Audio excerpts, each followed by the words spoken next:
नमस्कार। आप सभी लिसनर्स का बहुत बहुत अभिनंदन आकाशवाणी ईटानगर केंद्र में।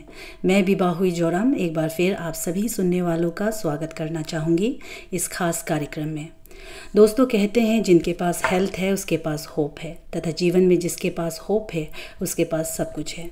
हमें ये नहीं भूलना है कि समय कभी एक सा नहीं रहता है, ना ही गया समय वापस लौट कर आता है और ना ही उम्र का पड़ाव वापस आता है। इसीलिए अपने हेल्थ को समय के साथ साथ ठीक रखना ये भी हमारी ही रिस्पॉन्सिबिलिटी है। तो इसीलिए आज हम फिर से स्वास्थ्य संबंधी मुद्दों पर बात करेंगे, जहां आज हम महिलाओं में होने वाली सबसे कॉमन कैंसर सर्वाइकल कैंसर के विषय में जानकारी देंगे। दोस्तों, सर्वाइकल कैंसर, जिसे बच्चेदानी के मुंह का कैंसर भी कहा जाता है, ये कैंसर महिलाओं में सबसे ज़्यादा पाया जाने वाला कैंसर है। ब्रेस्ट कैंसर के बाद सर्वाइकल कैंसर महिलाओं में दूसरी सबसे ज़्यादा होने वाली कैंसर है।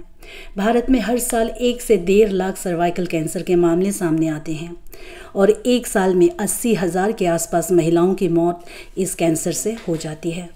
जबकि ये एक ऐसा कैंसर है जिसके लिए वैक्सीन और स्क्रीनिंग टेस्ट अवेलेबल है, फिर भी कई महिलाओं की मौत इस कैंसर से आज भी हो रही है। तो इसीलिए आज हम जानेंगे कि आखिर सर्वाइकल कैंसर होता क्यों है, क्या इस कैंसर से बचाव किया जा सकता है, ऐसे कौन से तरीके हैं जिसे अपनाकर हम इस कैंसर का अर्ली डिटेक्शन कर खुद को बचा सकते हैं। तो इन तमाम प्रश्नों की जानकारी देने के लिए हमारे स्टूडियो में आज मौजूद हैं doctor Aruna Hage, gynaecologist, R K. Mission hospital Itanagar. Madam, आपका बहुत बहुत स्वागत है। हेलो। तो सबसे पहले हमारा यही सवाल रहेगा कि क्या है सर्वाइकल कैंसर और किनको इससे ज़्यादा खतरा होता है? सर्वाइकल कैंसर बेसिकली सबसे पहले तो ये जानना है कि सर्विक्स किसे कहते हैं ना। तो सर्विक्स, जिनको नहीं पता, यूट्रस का जो लोअर मोस्ट पार्ट होता है उन्हें सर्विक्स कहते हैं। जैसे आपने कहा बच्चेदानी का मुंह, जी। सो इस प्रकार लोअर पार्ट को हम सर्विक्स कहते हैं, यूट्रस का, बच्चाधानी का। तो cervical cancer after breast cancer एक लेडी में, फीमेल में सेकंड मोस्ट कॉमन कैंसर है जी। और इनफैक्ट अगर गायनी जस्ट पार्ट देखा जाए तो मोस्ट कॉमन कैंसर है इन द गायनी रीजन। तो सर्वाइकल कैंसर का इसीलिए अभी इंसिडेंस भी बहुत ज़्यादा हाई, इनफैक्ट यहाँ हमारे अरुणाचल में भी बहुत ज़्यादा हाई है। और लास्ट रीसेंट डाटा के हिसाब से भी आई थिंक ऑलमोस्ट 1:51 के रेशियो से पाया गया है ना। जी। तो that's why it's very important कि सर्वाइकल कैंसर का at least, since it is the only cancer जो प्रिवेंटेबल है and there is vaccine also इसके अगेंस्ट, सो हमें ये जानना बहुत ज़रूरी है कि हम किस प्रकार से वार्निंग साइंस क्या है, सर्वाइकल कैंसर क्या है और उसका क्या वार्निंग साइंस आएंगे, क्या रिस्क फैक्टर्स है और हमें क्या करना चाहिए फॉर अर्ली डिटेक्शन, अर्ली या तो प्रिवेंशन के लिए और आगे वगैरह ट्रीटमेंट वगैरह जो भी है। बट मेन वही है कि अर्ली डिटेक्शन डायग्नोसिस, हाँ, that is like very important which is possible in this case. हाँ, तो इसलिए बाकी ये तो इसका जो रिस्क फैक्टर्स अभी मैं आपको सीरियल वाइज थोड़ा ब्रीफली बता देती हूँ ना कि what could be the warning science जो आप लगे कि यू शुड गेट चेक्ड और कब बेसिकली आपको चेक करना है वैसे। तो एज अ प्रोटोकॉल, फर्स्टली तो every woman, sexually active woman, after 21 years, it's usually for every 3 yearly they should get एक pap smear test होता है, that is for cervical cancer detection जो हम करते हैं, screening test है, ठीक है। तो that is a very simple test, it's not painful ऐसा, it's a very simple test, OPD procedure ही है, very simple। तो they should after 21 years they should get it done every 3 yearly as per protocol। and there is also one more recently along with pap smear हम करते हैं जो HPV, it is human papilloma virus का test जी। सो को testing usually आजकल हम recommend करते हैं, पैप स्मीयर के साथ HPV टेस्टिंग भी हो जाता है। HPV इसीलिए बिकॉज ह्यूमन पेपिलोमा वायरस जो it's like that is a virus, main virus which causes cervical cancer. And then more than 95% of cervical cancer, you can say almost 100% of cervical cancer is caused by human papilloma virus, HPV virus. So उसका भी को testing साथ में कराना it's more recommendable. But then age पर जो protocol है, HPV testing is usually not recommended very early, just like pap smear 21. Usually 30 years के बाद रिकमेंड करते हैं HPV. But here we generally थोड़ा आगे ही, because since here specially here in our side लोग बहुत जल्दी सेक्सुअली एक्टिव हो जाते हैं, इवन इन टीनेज ऑल्सो ना. सो इसीलिए हम प्रिफर करते हैं कि before 30 only we start the cotesting, pap smear plus HPV testing. हाँ जी, ऐसी कोई एज ग्रुप है जिसको ज़्यादा ये होने का चांसेस रहता है? डेफिनेटली वायरस 21 years, इसीलिए हम आफ्टर 21 years करते हैं, because younger than that it's very unlikely, even not only because of the sexual behavior, but it's unlikely because even अगर HPV हो भी गया, there are high chances कि जो young women में immunity, their own body can clear it off at times. And there are so many varieties of HPV. There are many varieties, like hundreds and hundreds of varieties are there. All doesn't cause cervical cancer. There are main कुछ है, and the most risk factors जो सबसे ज़्यादा वो number 16 and 18 होता है usually. तो that's what will come later too, कि vaccines are also available against that particular few strains only ना, जिससे कि ज़्यादा chances होता है उससे. हाँ, तो 21 से पहले हम इसीलिए नहीं recommend करते, because young women में it's very rare, the immunity is very good and chances कम रहता है. So after 21, basically every 3 yearly recommended for pap smear, and also few years के बाद we can add HPV testing also along with that. हाँ madam, ये testing और जो pipe smear आप बता रहे हैं, तो उसके लिए क्या पहले हमारे अंदर में वो सिम्टम्स हमें देखना पड़ेगा तभी जाके हम डॉक्टर के पास जाएं? नहीं, बिल्कुल नहीं, बिल्कुल नहीं. कोई भी healthy yes, because sometimes even it may not show symptoms, or sometimes एक पीरियड होता है आपको सिम्टम्स को दिखने के लिए it may takes weeks, months or years also. So ये नहीं ज़रूरी है कि आपको सिम्टम्स हो तभी आप जाके टेस्ट कराओ ना. 21 के बाद it's must that you should regularly get tested 3 yearly.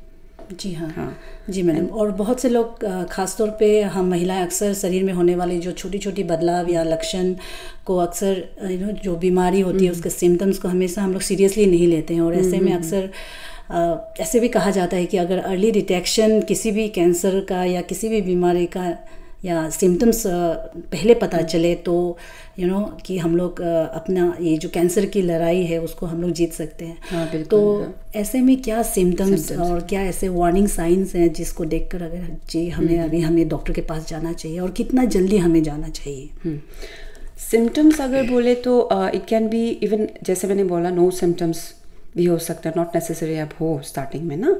And then they may be symptoms like जो बाकी इन्फेक्शंस में होते हैं उस तरह का जनरल सिम्टम्स, जैसे आपको एबनॉर्मल ब्लीडिंग आ रहा है. Abnormal bleeding in the sense besides your menstrual time, आपको इन अ डिफरेंट साइकिल के डिफरेंट नॉट ड्यूरिंग मेंस्ट्रुएशन, आपको बीच में एबनॉर्मल स्पॉटिंग ब्लीडिंग आ रहा है. एंड आपको vaginal discharge which is not normal, excessively आ रहा है, इन्फेक्टेड है, दोस टाइप ऑफ डिस्चार्जेस हो रहा है. या फिर आपको आफ्टर पोस्टकोइटल ब्लीडिंग भी से वो होता है आपका आप सेक्सुअल एक्टिविटी के बाद ब्लीड करना, स्पॉटिंग होना. हाँ, एंड ऑल्सो आपका अगर मेनोपॉज हो चुका है उसके बाद any kind of abnormal bleeding. And then non specific symptoms भी हो सकता है, like you may have chronic pain, back ache, leg swelling, all this things हो सकता है. बट यू कैन नॉट से कि आपका ये सिम्टम्स है तो ये सर्वाइकल कैंसर ही होगा. But then that's why symptoms, this are the symptoms जो हो सकता है. बट इवन बिसाइड सिम्टम्स है तो definitely you will go to a doctor. But then जैसे मैंने बोला, आफ्टर 21 इट्स मस्ट दैट आप एटलीस्ट 3 yearly अपने आप को स्क्रीन करें to be in the safer side ना. बिकॉज पैप स्मीयर से डिटेक्शन बहुत अर्ली होगा, एंड इफ एनीथिंग चेंजेस और एनीथिंग है then treatment can be started very early. क्या कभी किसी के साथ सिम्टम्स बिल्कुल भी ना हो और वो सर्वाइकल कैंसर उसे हुआ हो, तो ऐसा कुछ चांसेस है कि सिम्टम्स बिल्कुल भी ना हो? चांसेस, हाँ, if it's very early there may be just normal symptoms. जैसे मैंने बोला, जैसे वुमेन में एक बहुत ही कॉमन जो सिम्टम्स होता है वेजाइनल डिस्चार्ज. दिस तो any bacterial, any fungal infection कुछ भी हो सकता है. But sometimes even with simple वैसा people may think it's just bacterial या फंगल इन्फेक्शन ही हुआ है करके नेगलेक्ट भी किया जा सकता है without doing the pap smear ना, जस्ट ट्रीटमेंट ले लिया ऐसे. बट रिपीटेडली भी होता है और काफ़ी बार most of the time definitely it's bacterial या फंगल ही होता है. बट इस प्रकार से भी समटाइम्स ऐसे हुआ है केसेस की सडनली भी अर्ली स्टेज डिटेक्ट हुआ है. हाँ, एंड रिस्क फैक्टर्स भी I think we should be knowing also कि क्या रिस्क फैक्टर्स ज़्यादा इंक्रीज कर सकता है chances of getting cervical cancer and all ना. रिस्क फैक्टर्स में आई वुड से कि सबसे पहले तो ये HPV infection which is the main cause of cervical cancer. जैसे मैंने बोला मोर देन 95% इससे ही होता है once you are positive with those major strains ना. Then other risk factors are like if you are having the more you are exposing, like if you are having multiple sexual partners, and also if you're having a partner who is already infected. So an early age of sexual exposure, early marriage जैसे बोलते हैं ना, तो those are some of the risk factors which are included ना for this cervical cancer. तो आपने हमें ये रिस्क फैक्टर तो बताया है और साथ ही सिम्टम्स और वार्निंग साइन भी हमें बताए हैं. तो लेकिन अभी हम ये जानना चाहेंगे कि किसी को सर्वाइकल कैंसर हो ही ना, और या तो इसके प्रिवेंशन के लिए हमें क्या प्रिवेंटिव मेजर्स लेने चाहिए. जैसे कि आपने वैक्सीनेशन के बारे में बताया, तो अभी हम यही जानना चाहेंगे कि क्या है ये वैक्सीनेशन. क्या है वैक्सीनेशन? प्रिवेंशन में तो definitely first is the screening, regular screening, and then those risk factors avoidance which अभी मैंने मेंशन किया है ना. एंड ऑल्सो वैक्सीनेशन जो अभी हम एडवाइस करते हैं अगेंस्ट HPV, वो अभी बहुत ही early age, actually it's better before sexual exposure. So before 15, ideally 11 to 12 years, and as early as 9 years also, but not below 9. After that ही ले सकते for a girl child. In fact आजकल even in males also you can give it to them also. Cervical cancer के जो vaccine, this vaccine, yeah, HPV vaccine, yes, because this HPV vaccine male में very rarely can cause penile cancers also ना. और genital warts वगैरह भी होता है ना, because HPV में मैं जैसे बोला कि जो 16-18 स्ट्रेन होता है वो मेनली सर्वाइकल कैंसर है. फिर 6-11 होता है वो जेनाइटल वार्ड्स के लिए बहुत होता है. तो मेल्स में भी वार्ड्स वगैरह, and then penile cancer which is rare, not like cervical cancer जैसे कॉमन नहीं है, but still there is a little bit होने से भी थोड़ा सा रिस्क फैक्टर रहता है. तो even now there are vaccine for boys also. And HPV का vaccine also they are varieties. Usually अभी मार्केट में 2 types, one is called Gardasil, one is called Cervarix. तो सर्वरिक्स जो है प्रेजेंटली यहाँ तो अभी अवेलेबल नहीं हो रहा है, we are using Gardasil only. तो सर्वरिक्स में इट्स अ बाइवेलेंट, मतलब 2 स्ट्रेन के अगेंस्ट इट वर्क्स, जो मेजर 16 एंड 18 नंबर के अगेंस्ट वर्क करता है. एंड गार्डासिल इट्स क्वाड्रिवेलेंट, मतलब आपके 4 स्ट्रेन्स जो मैंने अभी मेंशन किया, 16, 18, 6 और 11, उसके अगेंस्ट काम करता है. And then one more modified version, Gardasil 9, one more vaccine is there. Gardasil 9 में 9 स्ट्रेन्स के against the person can be vaccinated. And ideally age is जैसे 11 to 12 मैंने बोला for girls, and preferably before 15. And before 15 अगर ले तो she will be getting 2 doses as vaccine. आज ले and within 6 months एक लेंगे. And otherwise if above 15 years हो गया है, she is not yet been given the vaccine, तो फिर उनको 3 dose regime, आज एक, then after 2 months, then 6 months she has to take 3 shots. तो उतना है for prevention. But then there is one very common question which normally patients usually ask, जैसे those patients who are already, ये vaccine actually from 9 to 26-25 years it's normally recommended, but above 26 years also ले सकते हैं people.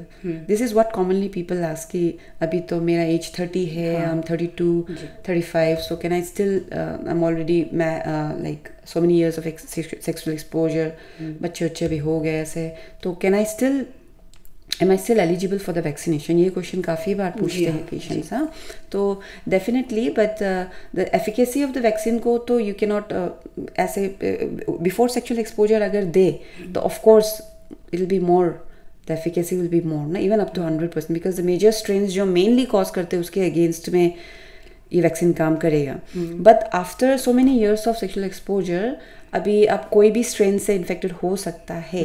But usually what we do is हम एक pap smear कर लेते हैं.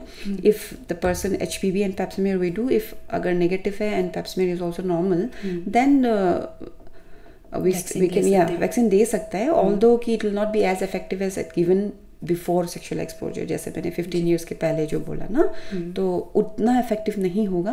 But to a certain extent may be, but still they can take it. जी, जो वैक्सीनेशन, जिसका वैक्सीनेशन हुआ हो पहले से ही, अगर जैसे कि एकदम अर्ली एज जो 9 इयर्स से ही लेना शुरू करते हैं, तो अगर जो वैक्सीनेशन उसका प्रॉपर हुआ हो, क्या उसको कभी सर्वाइकल कैंसर नहीं होगा, ऐसा कुछ है? नहीं, जो वैक्सीनेशन लिए गए हैं they also should follow the screening protocol, because their chances will definitely be very less, because जो मेजर स्ट्रेन के अगेंस्ट तो दे वैक्सीनेटेड ना, but still there is a little bit chances of other strains भी है. Vaccine में जो मैंने mention किया 2 स्ट्रेन्स, 4 स्ट्रेन्स और 9 स्ट्रेन्स के अगेंस्ट जो काम करता है ना, so they are against that. They are many more HPV का variants, they are many more, so they can be, but although they are very less chances. वहाँ से जो मेजर चांसेस है the vaccine will protect against them. But that's why जिनको अगर already ले भी चुका है, they also still has to follow this protocol. And one more common question is people ask कि कब तक ये स्क्रीनिंग चलता रहेगा, अप टू व्हाट एज, और कब तक हमें करना है ना. तो अबव 21 3 ईयरली करेंगे. और वंस जैसे अगर वो 60-65 जैसे अगर हो जाता है, देन तो if previous 2-3 reports are normal, 65 के बाद तो इट्स वेरी अनलाइकली, तो we can stop it unless and until कोई पॉजिटिव रिजल्ट ना हो, HPV पॉजिटिव हो या कोई रिस्क है, तो उसको फिर स्क्रीन आगे करना पड़े ना, otherwise we can stop after that. तो मैडम, क्या ये वैक्सीनेशन का कुछ, जो वैक्सीन हम लेंगे तो उसका कोई साइड इफ़ेक्ट होगा? वैक्सीन का ऐसा कोई बिल्कुल मेजर साइड इफ़ेक्ट्स नहीं है. जैसे कि नॉर्मल वैक्सीन में कुछ एट द वैक्सीनेशन साइट कुछ छोटा मोटा अगर साइड इफ़ेक्ट्स हुआ तो that's all, not no serious side effects, is totally safe. जी, और ये वैक्सीन के लिए हमारे स्टेट गवर्नमेंट ने कुछ ऐसा इनिशिएटिव लिया है? फ़िलहाल तो ऐसा कोई इनिशिएटिव ये नहीं लिया है कि, बट अवेयरनेस प्रोग्राम्स तो डेफिनेटली, मतलब वैसा अभी कोई प्रोटोकॉल इनिशिएटिव वैसा तो नहीं लिया है वैसे अभी कुछ. जी, और अरुणाचल प्रदेश में ऐसे सर्वाइकल कैंसर के केसेस क्या आते हैं या कितना?